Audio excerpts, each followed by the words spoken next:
Hello friends, स्वागत है आपका एक बार फिर से मेरे यूट्यूब चैनल कहानियों का सफ़र में। आज मैं आपके लिए एक नई कहानी लेकर आई हूँ, लेकिन उससे पहले अगर आपने मेरे चैनल को सब्सक्राइब नहीं किया है तो प्लीज़ मेरे चैनल को सब्सक्राइब कीजिए और बेल बटन को प्रेस कीजिए ताकि मेरी आने वाली कहानी आप तक आसानी से पहुँच सके। तो चलो दोस्तों, शुरू करते हैं हम आज की कहानी। एक वृद्ध व्यक्ति अपनी बहू बेटे के यहाँ शहर में रहने गया। उम्र के इस पड़ाव पर वह अत्यंत कमज़ोर हो चुका था। उसके हाथ कांपते थे और दिखाई भी कम देता था। वे लोग एक छोटे से घर में रहते थे। बुजुर्ग सहित पूरा परिवार और उसके बेटे का 4 वर्षीय पोता एक ही डिनर टेबल पर साथ में खाना खाते थे। लेकिन वृद्ध होने के कारण उस व्यक्ति को खाना खाने में बड़ी परेशानी होती थी। कभी कभी तो मटर के दाने उसकी हाथ कांपने के कारण चम्मच से निकलकर फर्श पे बिखर जाते थे, तो कभी हाथ से दूध छलक कर मेज़पोश पर गिर जाता था। बहू बेटे यह सब 1-2 दिन सहन करते रहे, पर कुछ ही दिनों में उन्हें अपने पिता के इस काम से चिढ़ होने लग गई। वो कहने लगे, इनका कुछ तो करना होगा। लड़के ने अपनी पत्नी से कहा। उसकी पत्नी ने भी उसकी हाँ में हाँ मिलाई और बोली, आखिर कब तक इनकी वजह से हम अपने खाने का मज़ा किरकिरा करेंगे और हम इस तरह चीज़ों का नुकसान होते हुए भी नहीं देख सकते।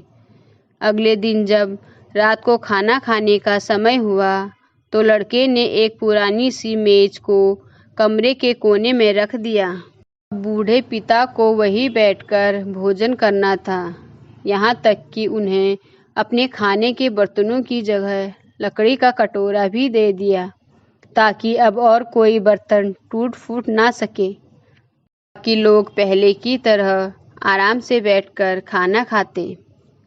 जब कभी कभार उस बुजुर्ग को देखते तो उनकी आंखों में आंसू भी दिखाई देते।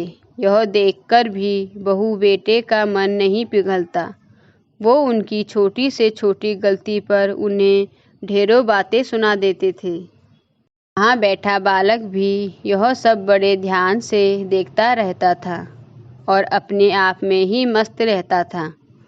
एक रात खाने से पहले उन माता पिता ने उस बालक को जमीन पर बैठकर कुछ करते हुए देखा। तब उन्होंने बच्चे से पूछा, तुम क्या बना रहे हो?